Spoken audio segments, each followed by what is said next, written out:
नमस्कार। जय हिंद, जय भारत। मैं अजय भारती फिर आप लोगों के सामने एक नई विस्तृत चर्चा लेकर आया हूँ। आज की चर्चा होगी हमारी पंचायत राज पर। आज पंचायत राज दिवस भी है, 24 अप्रैल है, तो इसी पर आज हम विस्तृत चर्चा करेंगे। हो सकता है कि वीडियो थोड़ा बड़ा हो जाए, लेकिन कोशिश करूँगा कि आपकी उम्मीदों पर खरा उतरे। तो हम स्टार्ट करते हैं। आज हम पंचायत राज के बारे में चर्चा करेंगे कि पंचायत राज अब तक कितनी प्रभावी हुई, हमसे कितना दूर है, कितना पास है, हम ये अपने लक्ष्यों को कितना करीब से पूरा कर पाई। काफ़ी इसकी संवैधानिक विस्तार पर चर्चा करेंगे, इसका सफ़र कैसा रहा। आइए हम चर्चा करते हैं। सबसे पहले मैं एक महात्मा गांधी कथन से स्टार्ट करूंगा। महात्मा गांधी ने कहा था, यदि हम पंचायत राज के सपने को देखेंगे अर्थात सच्चे लोकतंत्र का एहसास हुआ तो हम भूमि में भारत के शासक के रूप में समान रूप से सबसे कम और सबसे कम भारतीयों को मानते हैं। ये गांधी जी ने कहा था। गांधी जी का सपना था कि भारत में ग्राम स्वराज की स्थापना हो सके, उन्होंने संकल्पना की थी। लेकिन क्या आज ग्राम स्वराज की जो संकल्पना उन्होंने की थी, क्या वो आज सच्चे अर्थों में हो पाई? हम आज इसको देखेंगे। पंचायत राज के संवैधानिक सफ़र को देखते हुए हम आगे चलते हैं। तो स्टार्ट करता हूँ मैं। भारत की पहचान गाँव से है, क्योंकि भारत की आत्मा गाँव में निवास करती है। गाँव का विकास तभी संभव है जब उनके विकास की डोर स्थानीय स्वशासन के हाथ में हो। स्थानीय स्वशासन से आशय है शासन सत्ता को एक स्थान पर केंद्रित होने के बजाय उसे स्थानीय स्तरों पर विभाजित किया जाए, ताकि आम आदमी की भागीदारी सुनिश्चित हो सके तथा वह अपने हितों व आवश्यकताओं के अनुरूप शासन संचालन में अपना योगदान दे सकें। ये थी पंचायत राज को, जो हम दूसरे शब्द में स्थानीय स्वशासन कह सकते हैं, वो स्थानीय स्वशासन की परिभाषा थी कि हम स्थानीय स्वशासन को समझ किस प्रकार सकते हैं। अब उसके बाद में हम पंचायत राज की जो पृष्ठभूमि है, उसका सफर है, उसकी चुनौतियाँ हैं, उसके लक्ष्य हैं, उन पर बात करेंगे। सबसे पहले हम देखते हैं इसकी पृष्ठभूमि किस तरीके से शुरुआत हुई, क्यों हुई, क्या कारण थे। तो हम देखते हैं कि गाँव के विकास और पूर्ण रूप से हाशिए पर जा चुके समूहों को सत्ता के लघु रूप में भागीदार बनाने या कहें कि सत्ता का विकेंद्रीकरण करने के लिए पंचायती राज, जिसे हम दूसरे शब्दों में स्थानीय स्वशासन भी कह सकते हैं, की स्थापना की गई। वैसे बात की जाए तो इसकी शुरुआत 19वीं शताब्दी में 1882 के आसपास तत्कालीन वायसराय जो लॉर्ड रिपन थे उनके द्वारा कर दी गई थी, जिसकी पहचान उस वक्त जो मुकामी बोर्ड या फिर लोकल बॉडी से थी। उस वक्त इसे तत्कालीन वायसराय जो लॉर्ड रिपन थे उनके समय में मुकामी बोर्ड के नाम से जाना जाता था। 19वीं शताब्दी 1882 की बात है, जिसका आशय स्थानीय स्वशासन से ही था। वर्तमान दौर की बात की जाए तो पता लगता है कि लगभग 27 वर्ष बीत जाने के बाद भी इस मकसद में अभी पूर्ण रूप से कामयाबी नहीं मिली, परंतु इस बात से भी इनकार नहीं किया जा सकता कि इसकी स्थापना के द्वारा समाज के दबे कुचले वर्ग, आर्थिक रूप से कमजोर वर्ग तथा महिलाओं को सशक्त करने की मुहिम को बल मिला है।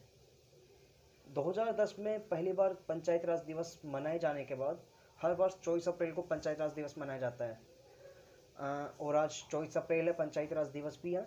हालांकि पंचायत राज की स्थापना 1950 में हो जाने के बावजूद कई समितियों की सिफारिशों के बाद 1993 में संवैधानिक दर्जा मिला तथा जिसके बाद सकारात्मक परिणाम सामने आने लगे, परंतु फिर भी 26 वर्षों से अधिक का समय बीत जाने के बाद भी समय समय पर इसकी व्यवस्था की सफलता पर सवाल उठते रहे हैं। ऐसे क्या कारण है जिसके कारण इसकी व्यवस्था पर सवाल उठते रहे हैं, वो भी हम आगे जानेंगे। क्या वास्तव में जिस मकसद से सत्ता का विकेंद्रीकरण किया गया था वह मकसद पूरा हुआ? जिस मकसद से सत्ता को विकेंद्रित किया गया, अलग अलग भागों में लोकसभा, राज्यसभा, विधानसभा और जो स्थानीय स्वशासन में बांटा गया, क्या वो मकसद पूरा हुआ? हम ये भी जानेंगे। महिला, आदिवासी व अनुसूचित जाति व जनजाति को मिले आरक्षण के कारण इस व्यवस्था को समावेशी बनाने में मदद तो मिली, परंतु अहम सवाल यह है कि सत्ता के विकेंद्रीकरण की इन कोशिशों का भारत की इस लोकतांत्रिक व्यवस्था पर क्या प्रभाव पड़ा। क्या यह माना जा सकता है कि वाकई में समाज के आर्थिक रूप से कमजोर व दबे कुचले वर्ग को सत्ता में प्रतिनिधित्व मिला है? पंचायत को संवैधानिक दर्जा देने के पीछे मकसद सत्ता का विकेंद्रीकरण, ग्राम सभा को मजबूत करना था। केंद्र व राज्य सरकार की शक्ति को कम करने का मकसद स्थानीय स्वशासन को उचित अधिकार देकर मजबूत करना था। हम यहाँ यह भी जानने की कोशिश करेंगे, क्या वास्तव में धरातल पर सत्ता का विकेंद्रीकरण हुआ है, या फिर सिर्फ जिस प्रकार भारत के अंदर अधिकतर काम सिर्फ पेपर वर्क होता है, क्या उसी प्रकार कहीं सत्ता का भी तो विकेंद्रीकृत क्या पेपर वर्क पर नहीं किया गया? क्या बनाई गई समितियों की सिफारिशों की पालना हुई, तथा क्या पंचायतों को उनके विकास के अनुरूप फंड की व्यवस्था की जाती है?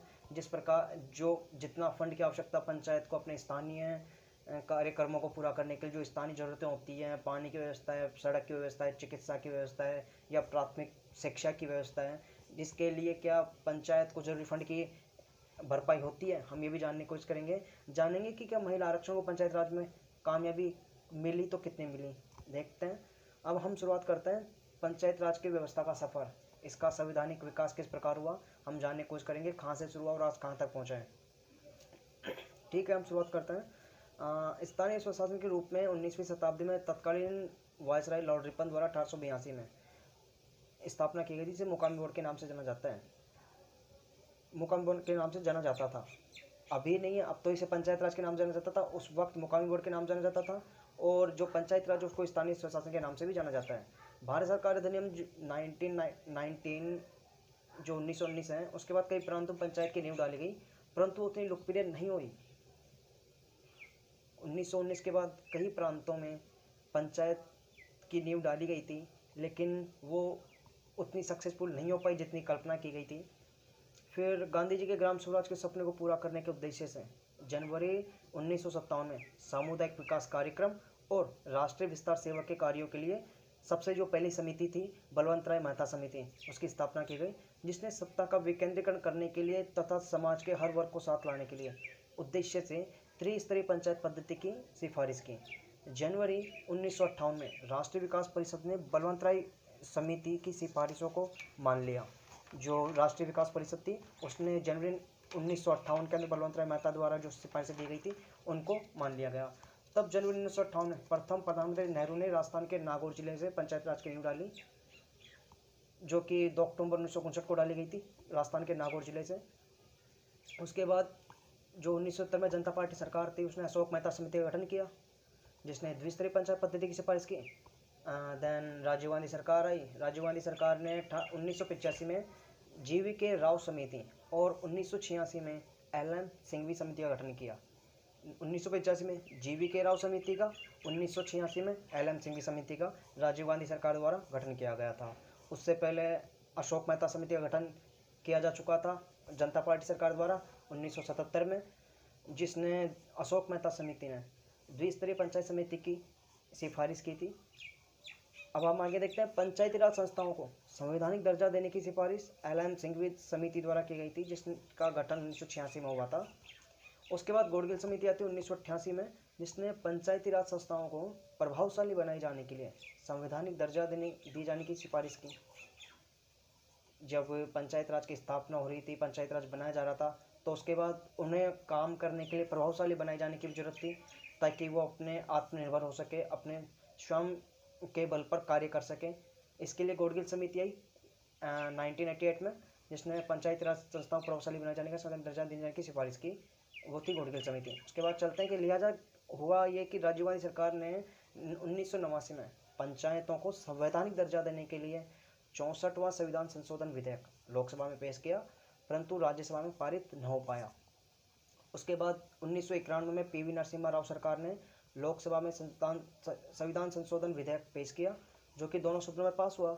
लिहाजा 73वें संविधान संशोधन अधिनियम 1992 के रूप में पारित हुआ और 24 अप्रैल 1993 को लागू हुआ, जिसे आज हम 24 अप्रैल को पंचायत राज दिवस मनाते हैं। वो 1993 में लागू हुआ था। इस विधेयक को 2 बंदों के हिस्सों में बांटा गया था। एक थे जरूरी प्रावधान, जिसे हम अनिवार्य उपबंध के रूप में भी देख सकते हैं, और दूसरे थे स्वैच्छिक उपबंध। हम एक बार छोटा सा गौर कर लेते हैं कि स्वैच्छिक प्रावधान या उपबंध वो कौन से थे जो संविधान के अंतर्गत आते थे।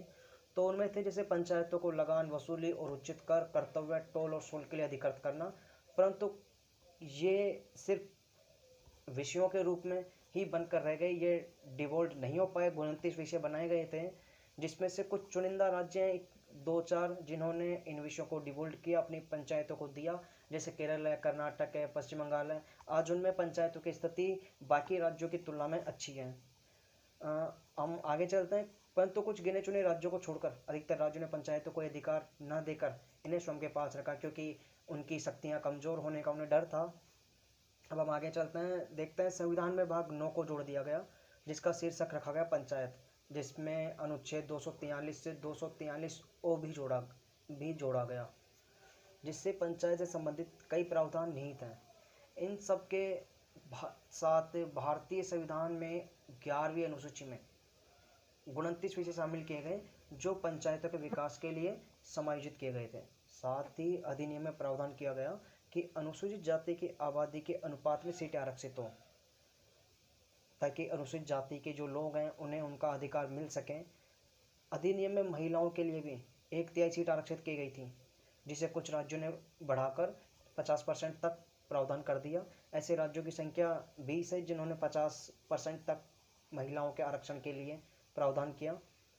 संविधान में 20 लाख या उससे ज़्यादा आबादी वाले राज्यों में त्रिस्तरीय व्यवस्था लागू करने की बात कही गई, तथा जिन राज्यों की आबादी 20 लाख से कम थी वहां ग्राम व जिला पंचायत के 2 स्तर पर ही व्यवस्था लागू करने की बात कही। अब हम देखते हैं कि पंचायत राज के समक्ष वो ऐसी चुनौतियां क्या थी जिनके कारण आज ये उतना कार्य नहीं कर पाया, या फिर जिस प्रकार इसकी संकल्पना की गई थी उस प्रकार से ये उन व्यवस्थाओं पर खरा नहीं उतर पाया। तो हम देखते हैं कि वैसी चुनौतियां क्या थी। तो देखते हैं कि पंचायत राज की स्थापना सत्ता को विकेंद्रीकृत कर हाशिए पर जा चुके जन समूह को पुनः स्थापित करने के लिए लघु रूप में की गई थी। पंचायत राज को जो सत्ता होती है, जो शासन होता है, उसके लघु रूप में परिकल्पना की गई थी।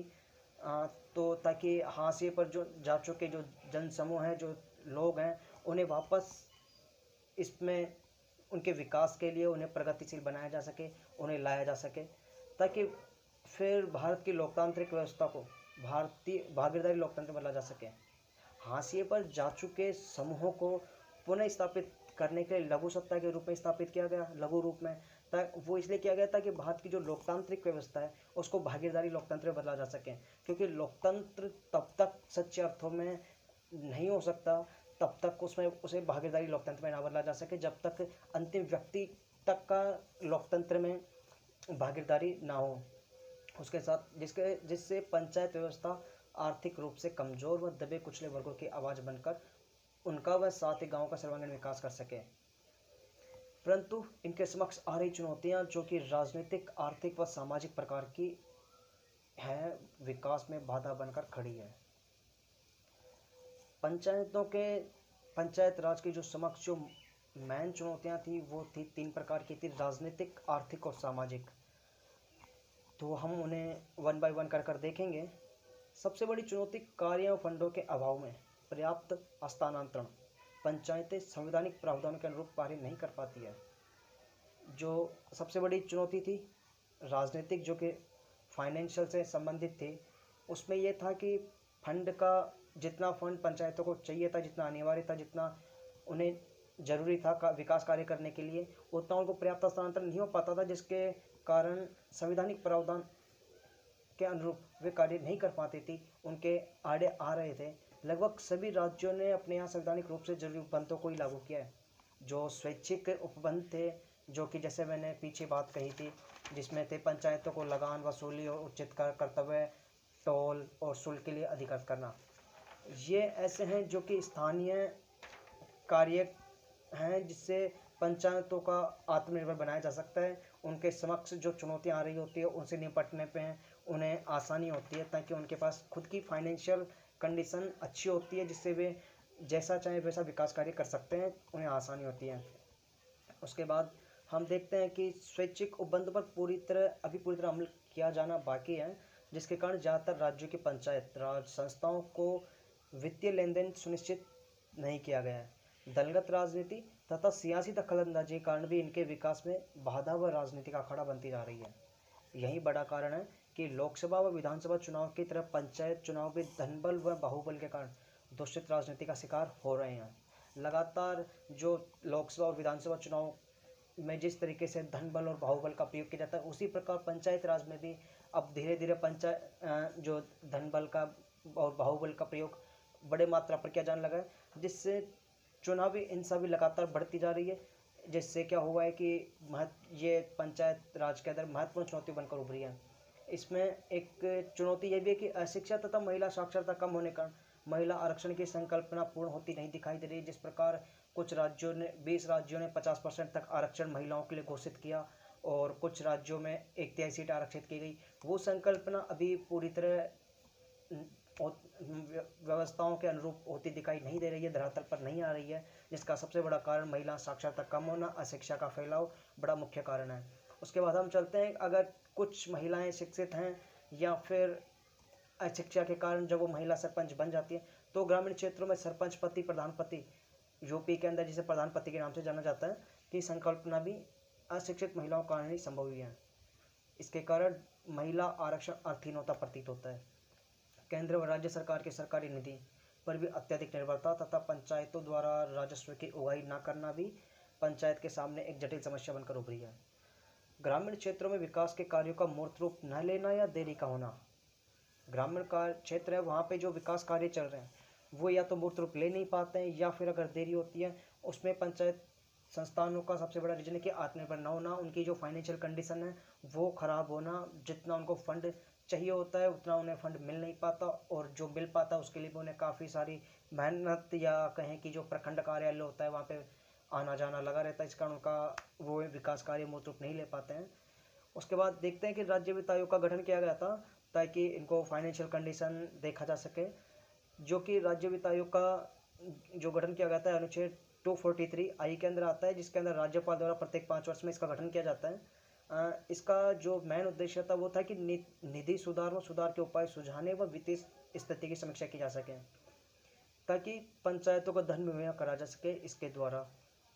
परंतु आत्मनिर्भर बनाने के लिए अधिकतर राज्यों ने कोई कदम उठाया ही नहीं है, और उपलब्ध कराया गया धन भी नाकाफी साबित हो रहा है। धीरे धीरे बढ़ रही लाल फीताशाही, जो कि भारतीय राजनीति की एक आम विचारधारा है, लाल फीताशाही, बढ़ती घूसखोरी, ये भी बहुत भारी मात्रा में भ्रष्टाचार है, जैसी समस्या के कारण पंचायत के विकास में विसंगतियाँ उत्पन्न हुई हैं, जिसके कारण जरूरी कार्य समय पर पूर्ण नहीं हो पाते हैं, जिसमें एक कारण पंचायत राज सदस्यों का एक दूसरे पर आरोप प्रत्यारोप भी है। प्रखंड कार्यालयों द्वारा जरूरी फाइलों का समय पर निपटारा न करना तथा इसके कारण सरपंचों का फंड की व्यवस्था के लिए कार्यालयों में आने जाने का विकास कार्य बाधित होते हैं, जिन सब के कारण भ्रष्टाचार व घूसखोरी को बढ़ावा मिल रहा है। माना जाता रहा है कि लगभग 60 से 75% पैसा इसकी भेंट चढ़ जाता है। ये खतन जो है कि लगभग 60 से 75% पैसा भ्रष्टाचार भी भेंट चढ़ जाता है। ये खतन जो पूर्व सचिव हैं नीति आयोग के थे, उनके खुद के हैं। उन्होंने जब उत्तर प्रदेश में इस स्थानीय स्वशासन को देखा था तो उन्होंने खुद ने स्टडी की थी, उनके खुद के खतन नहीं है। इन संस्थानों की कमजोर संरचना तथा 25% कार्यालयों के पास अपना भवन न होना भी इनके विकास में बाधा उत्पन्न कर रहा है। आज भी संवैधानिक दर्जा मिल जाने के बाद पंचायत राज को आज भी लगभग 25% ग्राम पंचायतों या पंचायतों के पास, पंचायत संस्थानों के पास अपने खुद के भवन नहीं है। पूर्णकालिक सचिवों का अनुपस्थित होना, अगर कहीं भवन है तो कहीं पूर्णकालिक सचिव नहीं है ताकि वो पूरे टाइम पे काम कर सके। उनके पास तकनीकी व्यवस्था का न होना भी इसका सबसे बड़ा कारण है, और सचिव और तकनीकी व्यवस्था का न होने के कारण सर्वेक्षण और नियोजन के आंकड़ों का संग्रह भी नहीं हो पाता है। इनके कारण विकास में बाधा उत्पन्न होती है, जिससे ये पता नहीं चल पाता कि कहाँ कार्य की आवश्यकता और कहाँ नहीं है। राजनीतिक जागरूकता की कमी तथा पंचायत प्रतिनिधियों का अपनी पंचायत के प्रति जवाबदेही न होना और न ही केंद्र व राज्य सरकारों के द्वारा किया जाना भी एक अहम कारण माना जाता है। अतः तमाम प्रावधानों के बावजूद भी पंचायत राज में कई चुनौतियां आम हैं, जैसे अधिकतर सरपंचों का अशिक्षित होना, जिसके कारण फंड का दुरुपयोग। अधिकतर गाँवों की अगर हम समस्या देखें तो यही सामने आती है कि जो सरपंच हैं वो मुख्य तौर पर अशिक्षित हैं, जिसके जब मेरा मानना है कि जब सरपंच अशिक्षित होंगे तो वो फंड का इस्तेमाल किस तरीके से कर सकते हैं। वे फंड का इस्तेमाल सिर्फ भ्रष्टाचार की भेंट में ही कर सकते हैं। वे अनिवार्य तौर पर जो जरूरी कार्य होते हैं उनमें उसका सदुपयोग नहीं कर सकते। लगभग 75 से 80% पैसा भ्रष्टाचार या गबन के रूप में चला जाता है, जिससे विकास कार्य बाधित होते हैं, जो कि गांव के आज पिछड़ेपन रहने का सबसे बड़ा और मुख्य कारण भी माना जा सकता है। अब हम देखते हैं कि ये हो गई चुनौती। अब उसके बाद में हम आगे चलते हैं। उसके बाद देखते हैं कि इन इतने सालों के अंदर 27 वर्ष बीत जाने के बाद भी कि ये पंचायत व्यवस्था कितनी सफल हो पाई है, इनमें कितना सुधार आया है, हम देखते हैं। माना जाता है कि भारतीय लोकतंत्र की बड़ी विशेषता पंचायत राज की संकल्पना है तथा शक्ति के विकेंद्रीकरण की क्षमता को भी इसी से आंका जा सकता है कि भारत में लगभग 5000 सांसद और विधायक के अलावा 28 लाख ग्रामीण प्रतिनिधि जो कि पंचायत राज में कार्यरत हैं, तथा सवाल है कि विकेंद्रीकृत करने की यह कोशिश तथा आसिए पर जा चुके समाज को सत्ता का हिस्सा बनाने की यह मुहिम, यह कोशिश कहाँ तक सफल हुई है। दरअसल माना जा रहा है कि पंचायतों को समावेशी बनाने की यह कोशिश कुछ हद तक सफल रही है, जिसका अंदाजा 28 लाख जनप्रतिनिधियों में से लगभग 14 लाख महिला जनप्रतिनिधियां तथा लगभग 1 लाख सरपंच SC ST के अलावा आर्थिक रूप से कमजोर वर्ग की महिलाओं की उपस्थिति से भी लगाया जा सकता है। इसका पंचायत राज के सफल होने का अंदाजा हम इस बात से भी लगा सकते हैं कि लगभग 28 लाख तो ग्रामीण प्रतिनिधि है, 5,000 सांसद और विधायक हैं, और जो 28 लाख ग्रामीण प्रतिनिधि हैं उसके अंदर से लगभग 14 लाख महिला जनप्रतिनिधि भी हैं, जिसमें से 1 लाख सरपंच जो SC और ST तथा आर्थिक रूप से जो कमज़ोर वर्ग के हैं उनकी भी उपस्थिति है। तो हम आंक सकते हैं कि ये कहाँ तक इनमें सुधार हुआ है, या फिर कह सकते हैं कि कहाँ तक इनमें आरक्षण की जो समस्या थी, जो ज़रूरत थी, वो पूरी हो सकी है। अतः कहा जा सकता है कि पंचायती व्यवस्थाओं को समावेशी बनाने में कुछ हद तक सफलता मिली है, लेकिन हम ये नहीं कह सकते कि पूर्ण रूप से सफलता मिली है, कुछ हद तक मिली है। परंतु सरपंच पति की संकल्पना ने जो महिला सशक्तिकरण की भावना को खासी चोट पहुंचाई। महिला आरक्षण दिया गया था ताकि महिलाओं की स्थिति को उभारा जा सके। जो ग्रामीण जो पिछड़े इलाके हैं उनके अंदर महिलाओं को शिक्षित कर और उनको आगे लाया जा सके, लेकिन आज भी वहाँ जो सरपंच पति की जो संकल्पना है जो काफ़ी पुराने समय से आ रही है, वो महिला सशक्तिकरण की जो विचारधारा है, जो संकल्पना है, उसे खासी चोट पहुंचाती साबित हो रही है। पंचायती राज संस्थाओं का ग्रामीण क्षेत्रों में निष्क्रिय रहने का कारण सांसद, विधायक तथा इनके परिवारजनों का बढ़ता धन बल व बाहुबल का प्रयोग है, जो कि स्थानीय निकायों पर लगातार बढ़ता जा रहा है, जिससे गरीब व आर्थिक स्थिति में पिछड़े हुए लोगों का चुनाव लड़ना बूते से बाहर हो गया है। सबसे बड़ी समस्या यह है कि जो विधायक है, सांसद है, वे लगातार पंचायत राज में अपने कदम बढ़ाते जा रहे हैं, सियासी दखलंदाजी बढ़ती जा रही है, जिसके साथ ही वे अपने परिवारजनों, अपने रिश्तेदारों को पंचायत राज संस्थाओं में डालते जा रहे हैं, जिससे जो कि उनका धन बल व बाहुबल का प्रयोग बढ़ता जा रहा है, जिससे जो स्थानीय जो निकाय हैं उनमें जो गरीब और जो आर्थिक स्थिति से जो पिछड़े हुए लोग हैं, जो दबे कुचले वर्ग के जो लोग हैं, उनको आने का मौका नहीं मिल पाता है, क्योंकि उनके पास धन बल और बाहुबल की कमी होती है। पड़ताल करने पर पता चलता है कि पंचायतों की स्थापना से ग्रामीण क्षेत्रों के विकास कार्यों में प्रगति तो हासिल हुई है, परंतु यह निराशाजनक है कि यही स्थिति केरल, कर्नाटक, पश्चिम बंगाल जैसे राज्यों में ही है, जहां उन्हें 29 विषयों में से अधिकतर विषय हस्तांतरित कर दिए गए। केरल, कर्नाटक और पश्चिम बंगाल ऐसे राज्य हैं जहां पर लगभग 29 विषय जो कि 11वीं अनुसूची के अंदर दिए गए हैं, उनमें से अधिकतर विषय डिवोल्व कर दिए गए हैं। बाकी उत्तर प्रदेश के अंदर देखा जाए, पहले वहाँ पे 4 थे, लेकिन अब 12 कर दिए गए हैं। बिहार के अंदर 4 विषय डिवोल्व किए गए हैं, लेकिन अभी भी अधिकतर राज्यों में अधिकतर विषयों को डिवोल्व नहीं किया गया है, जिससे पंचायत राज संस्थाओं के पास जो ज़रूरत है वो अभी तक पूर्ण रूप से नहीं पहुंच पाई है, या कहें कि बिल्कुल भी नहीं पहुंच पाई है। जो उन्हें जो ज़रूरतें थी, जो लोकल टैक्स कलेक्शन की ज़रूरत होती, जो फाइनेंशियल जो फंडरीज और जो व्यवस्थाएं होती है, वो आज भी उनके पास अच्छी व्यवस्था में नहीं है। हम बात करते हैं जिससे राज्यों को जरूरी विषय लागू करने में मदद मिली है, उसके बाद हम बात करते हैं। लेकिन राज्यों व केंद्र सरकारों पर वित्तीय सहायता के लिए निर्भरता ने विकास की गति को कम किया है। आज भी जो पंचायत राज संस्थान है वो राज्य व केंद्र सरकारों पर जो वित्तीय सहायता जो फंड मिलते हैं, जैसे 4th फाइनेंस कमीशन और 15 फाइनेंस कमीशन, जो कि 14 और जो 15 वित्त आयोग था उसके अंदर जो उनको मिला था, 14 वित्त आयोग में जो 2 लाख करोड़ के समथिंग जो फंड मिले थे, उस प्रकार उन पर निर्भर होती है। और जो भी इतनी पंचायतों में बट जाने के बाद बहुत कम पैसा इनके हाथ लग पाता है, जिससे जो जितना ज़रूरी जो कार्य होते हैं वो पूर्ण रूप से विकसित नहीं हो पाते हैं। उसके बाद हम आगे चलते हैं कि जो MP लेड तथा MLA लेड में मिले फंड का सांसद व विधायक द्वारा अपने तरीके से प्रयोग करने के कारण पंचायत इन पर निर्भर रहती है।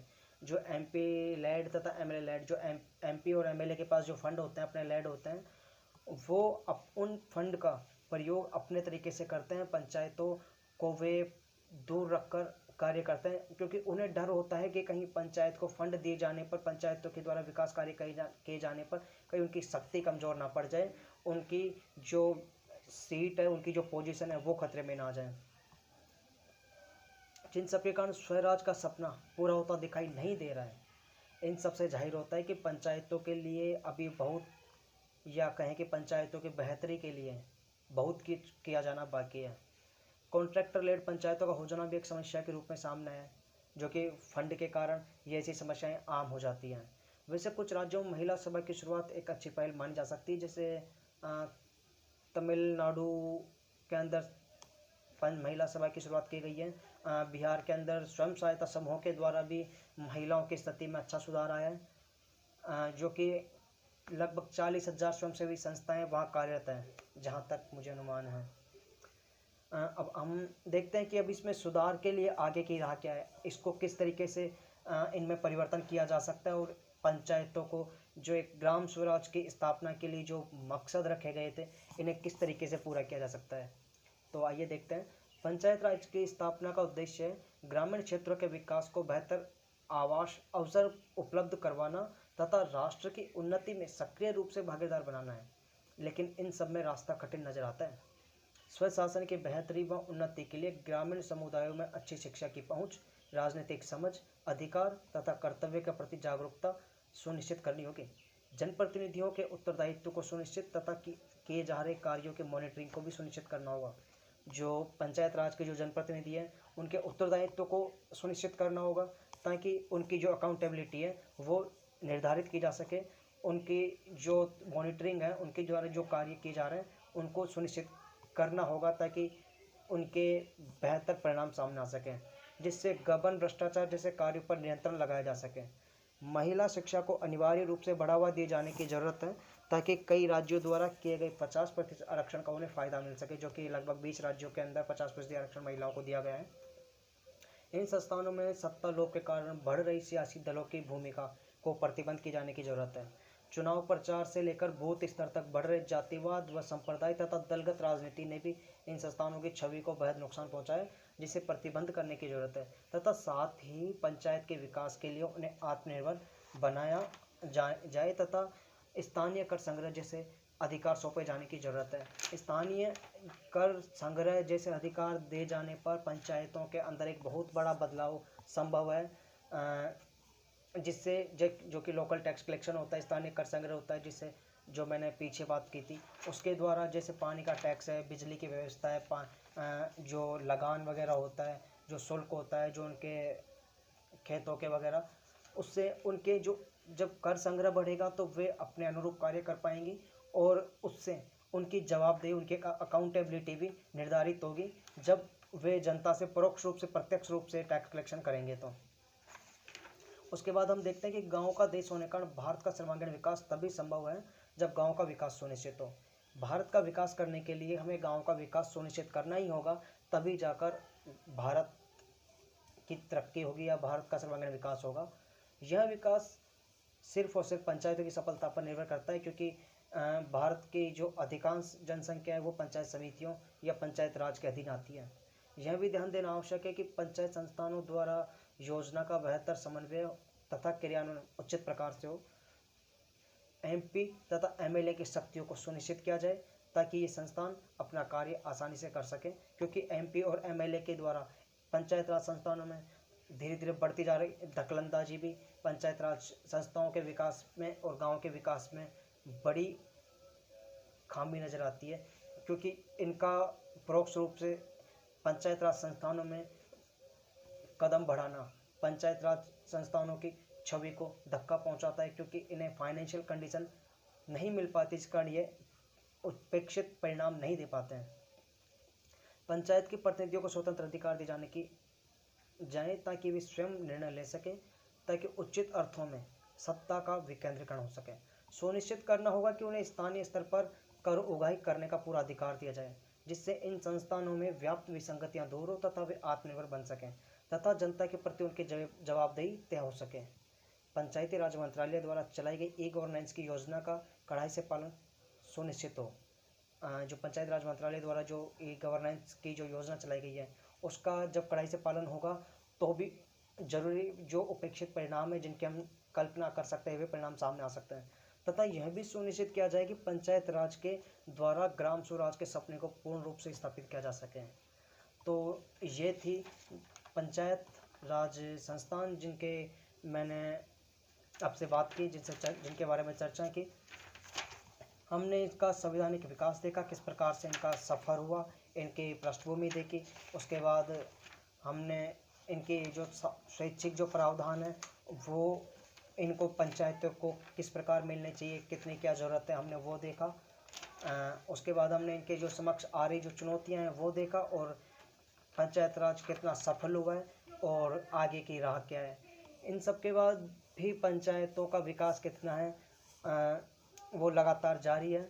बाकी जो 11वीं अनुसूची के अंदर जो 29 विषय दिए गए वो भी मैं आपको आगे दे दूंगा। धन्यवाद। जय हिंद, जय भारत।